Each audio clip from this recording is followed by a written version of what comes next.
What an amazing time of worship, just being close with God, being close with one another. See, we are taking time on this topic of faith. And as Rebecca just shared with us, 1 Corinthians 13:13, as it says, there are three things that remain: faith, hope, and love, yet love surpasses them all. So above all else, let love be the beautiful prize for which you run. In our lives, we can choose to live with an active faith. We can choose to live with a faith that stays inward. I've lived both ways. And I'm finding that the more that I find an application of my faith, the more that I see breakthrough in the areas I've been waiting to see God to move. A lot of this is based on the decisions we make. So I have a couple of questions for us this morning. Number one, how is our faith tied to our reality? And number two, how could our reality be changed by changing what we think? I believe in Isaiah 40:31, as it reads here, a big part of our faith being tied with our reality is choosing, number one, a heart posture of hope. Let's read here from the Amplified Version, Isaiah 40:31. But those who wait for the Lord, who expect, look for, and hope in Him, will gain new strength and renew their power. They will lift up their wings and rise up close to God like eagles rising toward the sun. They will run and not become weary. They will walk and not grow tired. Do you see the difference of having that heart posture of hope is being willing to wait on the Lord? That circumstance may feel like it is holding you back from the hope that God has for you. But you see, there is an eager expectation. There is an eager expectancy that God will be shifting things. And I found myself almost in a point of grieving the circumstance that I'm no longer able to hope. And notice in this verse, as we wait on the Lord, we are hoping and expecting and looking for that result. And we gain new strength, and our power is renewed inside of us. We walk, and we're not growing weary. And then also in the TPT, it reads, but those who wait for Yahweh's grace will experience divine strength. They will rise up on soaring wings and fly like eagles, run their race without growing weary, and walk through life without giving up. You see, I see a resolve in this verse. It's a choice to put on a heart posture of hope. I feel, looking around this room, and even those who are joining online, I know of your struggles. And I know that there are times where it's hard. It's just hard to hold on to hope. I want to encourage you that God is always seeing us through to that next step. And sometimes there's something that needs to shift inside of us so that that hope can be renewed again. And oh, do I have stories for you today on this topic. We also have an example in 1 Samuel 17. We've studied this before. David and Goliath. And here's David, who is only a shepherd boy. He is only out at the battle lines to deliver food to his brothers. It's the only reason he's even there. And yet God chooses to allow David's faith, David's hope, to be released out there on the battle lines that day. And I'm telling you, this verse we're going to read is a great example of our faith changing our reality. Could we have boldness as David did that day? David said to Saul, "Your servant has been keeping his father's sheep. When a lion or bear came along and carried a sheep off from the flock, I went after it, struck it, and rescued the sheep from its mouth." David says, I've been a shepherd. I may look young. He's talking to the king, by the way. David is talking to Saul, his king. And he's telling him, hey, I've got testimonies. I went out to save the sheep, and I took the sheep out of the lion's mouth. David is bold in protecting the sheep.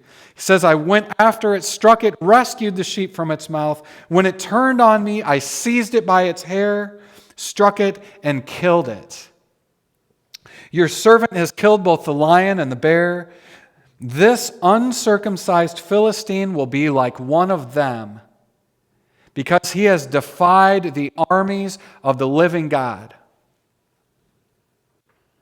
David is standing for justice. The hope in David's heart to see his nation free, that hope had a chance to become a reality that day because of the decision David made in his heart. So having a heart posture of hope really can change things.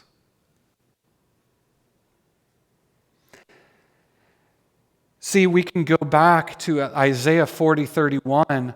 In the Amplified Version, it says, those who wait for the Lord, who expect, look for, and hope in Him. See, there is an expectation. It is an expectancy. It's not as we communicate as humans and we have all these expectations to be fulfilled. Do this for me. Help me with this thing. And this expectation sometimes is not even communicated with others. And that is not a healthy thing. See, an expectancy is so different because it is something where we know that God's answer is coming and we hold on to that hope the whole time. And see, if we live in expectancy, we will see our faith change our reality. Psalm 104, verse 27. All the creatures wait expectantly for you to give them their food as you determine. You come near and they all gather around, feasting from your open hands, and each is satisfied from your abundant supply. Notice, the creatures are coming and receiving all that they expect because they are being fed. And they recognize the open hand of God to be fed. We have other scriptures that tell us about how God takes care of the sparrows. Will He not also take care of you? Now look at this. These creatures are expectantly waiting for their food. If you've ever been to a zoo, you notice how those animals do not have much of a care. They know where their next meal is coming from. They even begin to engage with the humans who are feeding them. And my goodness, I saw an amazing video just over this last 24 hours, a seal that was so well trained that it was dancing with the person working with it, just enjoy. Just having absolute fullness of joy. Because, see, that seal knew where its next meal was coming from, wasn't worried about that, was able to go about its life with this expectancy of connection with its trainer. It's really a beautiful thing. I may have to send a link out to those of you to really see this. It's very, very touching. We have other verses that tell us about how to live in this expectancy. Psalm 33:18, "The eyes of the Lord are upon even the weakest worshipers who love him, those who wait in hope and expectation for the strong, steady love of God." You see, God is keeping his eyes on us as we eagerly have this expectancy. And see, the reason we have this expectancy is we know his love for us. It's so real to us.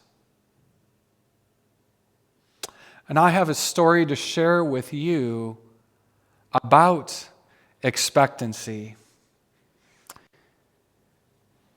About 4 years ago, I made my first trip to Northern California. And on that trip, there was so much work to be done to prepare for it. I felt like there were all these things that were coming together at my work, things coming together in my family. It was just a lot that I felt was there on my shoulders. And I worked hard and I was more productive than I'd ever been.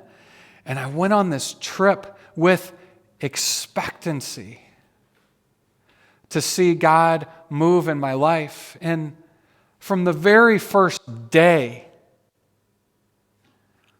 God more than exceeded my expectation, because it wasn't that I didn't know that he loved me. I knew it up here. I knew that he loved me. And I had seen so much evidence of it. But I'm telling you, the way that his love was poured out, even in that first day, it just changed my life. Because it was like my heart was opened up and God came in and filled me up as I'd never experienced before. And that expectancy with him was so real that now the flooding in of his love to my heart was more than I ever imagined. And there were things received on that trip I didn't even know. Hands were laid on, people are praying, you're spending all this time with one another, just taking it all in. And it's joyful. It's a joyful adventure with God. When you say, God, my life is yours, and I open up my heart to you. And I tell you, if you can have such expectancy in your life, I promise you, he will come through for you. If you've not yet encountered him, encountered the depth of his love, I ask you to begin to look around, to stop and smell the roses. There are times that he is speaking to us by the love of another person, by the actions of a person you haven't even met, and they do something kind for you. And God was in it because he cares about your heart.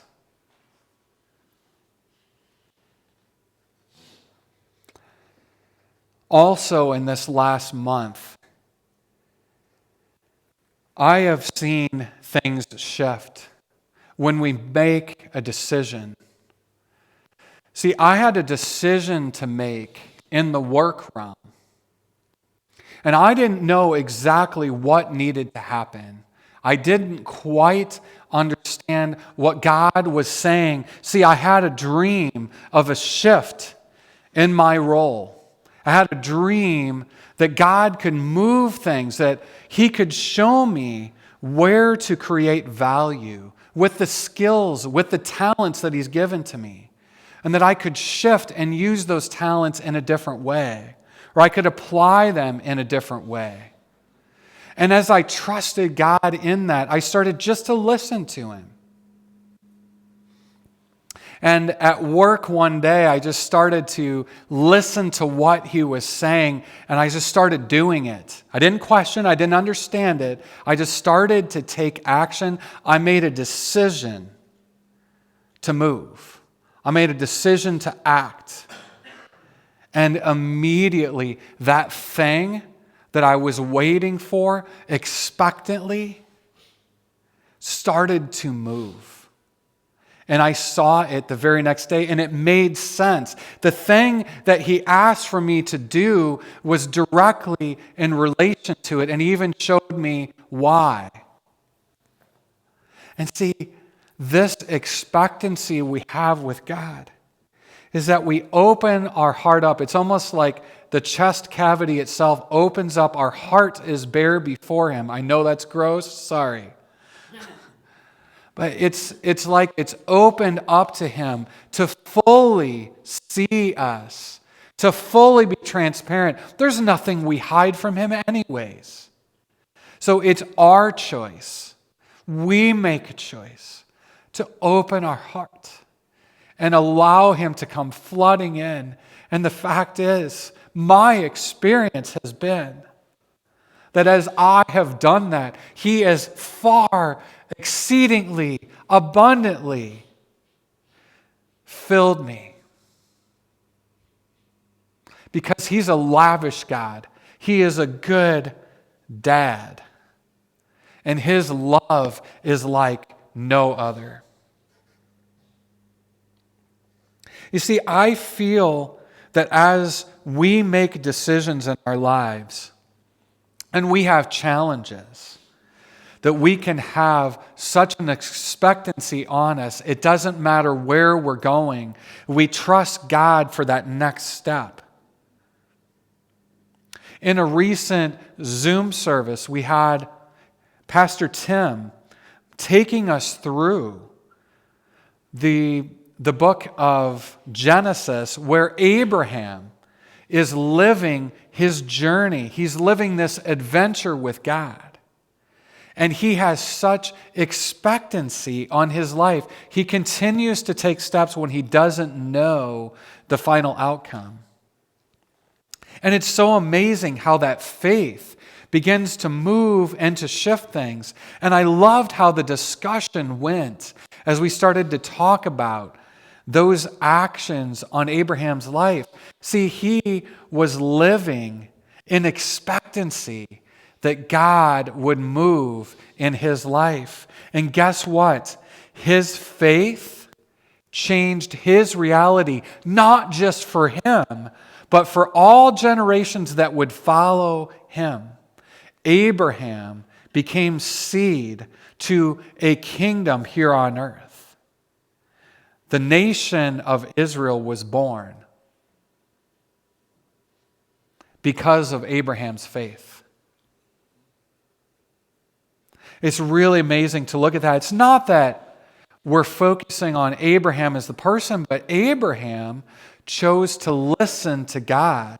He opened his heart with expectancy on the thing God was talking to him about. And God revealed to him that he would make his descendants as numerous as the sands on the seashore. How beautiful is that? And so when we make a decision, we see that things are changing, things are moving. Back to 1 Corinthians 13. The end of verse 12 says, "My understanding is incomplete now, but one day I will understand everything, just as everything about me has been fully understood." God has in His hand every single mystery. We go about our lives and we're exploring these mysteries, and here is God saying, "I have something for you. I have this amazing adventure for you to live out. That dream that's in your heart, I'm asking you to take action on it, to take a first step. Maybe it's a baby step. But He has placed a dream on your heart. He has placed a destiny for you to pursue, an adventure for you to live out in your life. And I am encouraged as I look at you today, and those of you online, that God has made amazing things to happen in your life. And these adventures to be lived out are so, so beautiful. So those questions, once again, how is our faith tied to our reality? How could our reality be changed by changing what we think?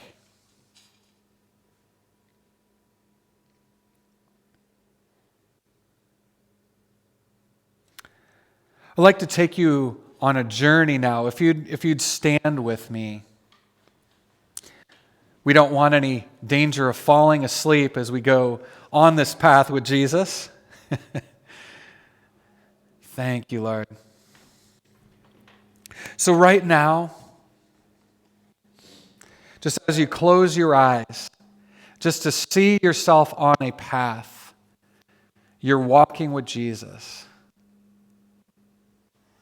It's a bright, sunny day, and you see the shadows on the path ahead of you as you walk through the forest.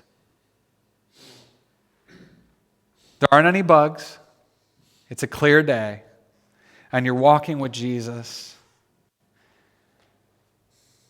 And you see His robe is glowing because of the glory that's on Him, and He reaches out His hand to you,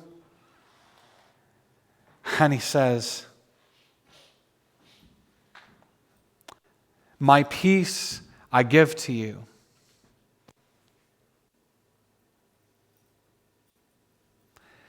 And Jesus looks into your eyes right now to see who you are as your heart is open to Him. So right now, we're going to have a conversation with Jesus. So repeat after me. Jesus, let love be the beautiful prize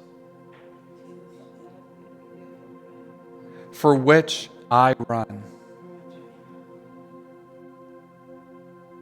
Jesus, I know that you call us to open our hearts completely to you, receiving an abundance of hope. Jesus, reveal to me today any lie that would block my heart, any lie that would block my heart posture of hope in you.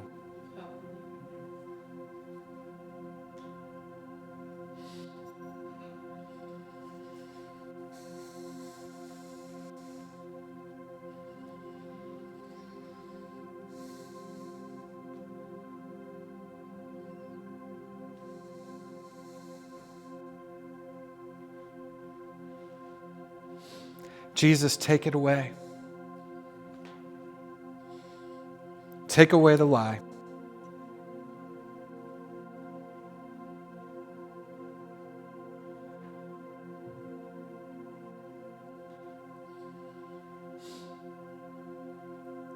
Jesus,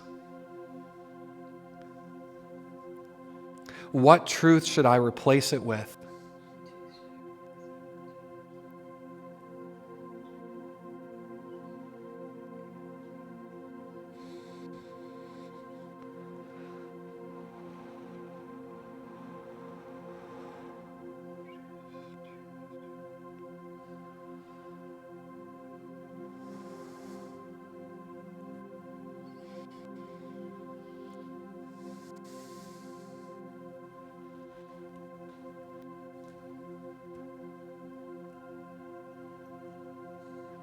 Jesus, I thank you that we can live with great expectancy. Expectancy in all you wish to reveal to us.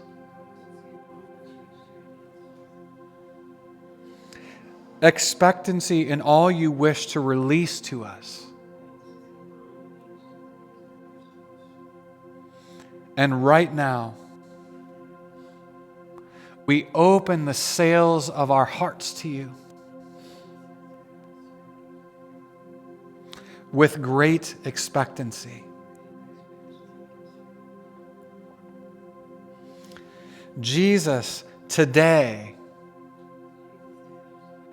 I make a decision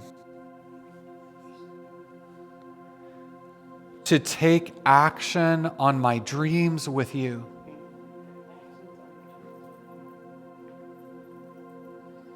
And I will watch my faith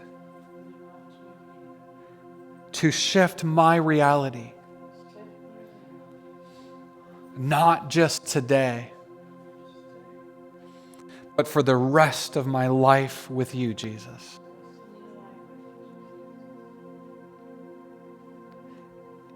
In you, Jesus, I pray.